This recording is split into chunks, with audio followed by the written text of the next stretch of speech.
ফারাক্কা ব্যারেজের বেশিরভাগ গেট থেকে নিয়ন্ত্রিত মাত্রায় জল ছাড়া শুরু হয়েছে। ঝাড়খণ্ডের দিক থেকে জলের প্রবাহ অব্যাহত থাকলে গঙ্গা অববাহিকার বিস্তীর্ণ অঞ্চলে বন্যার আশঙ্কা রয়েছে।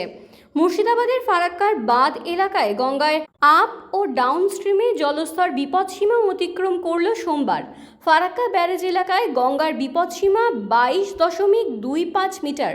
সোমবার সকালে আপস্ট্রিমে জলস্তর পৌঁছে গিয়েছে 27.10 মিটার। অন্যদিকে ডাউনস্ট্রিমে গঙ্গার জলস্তর 24.01 মিটার উচ্চতায় বইছে। মধ্যপ্রবাহেও প্রবল বৃষ্টিপাতের কারণে ঝাড়খণ্ড থেকে বিপুল পরিমাণ জলপ্রবাহ ব্যারেজের দিকে আসতে শুরু করায় জলস্তর আরও বাড়বে বলে জানাচ্ছেন ব্যারেজ কর্তৃপক্ষ।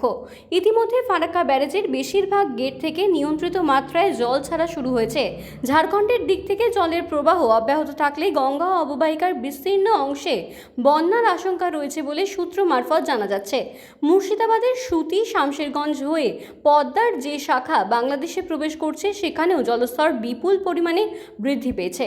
ফারাক্কা বাঁধে যে পরিমাণ জল এই মুহূর্তে ধরা আছে, অতিরিক্ত জলপ্রবাহ অব্যাহত থাকলে জল ছাড়তে বাধ্য হবেন কর্তৃপক্ষ।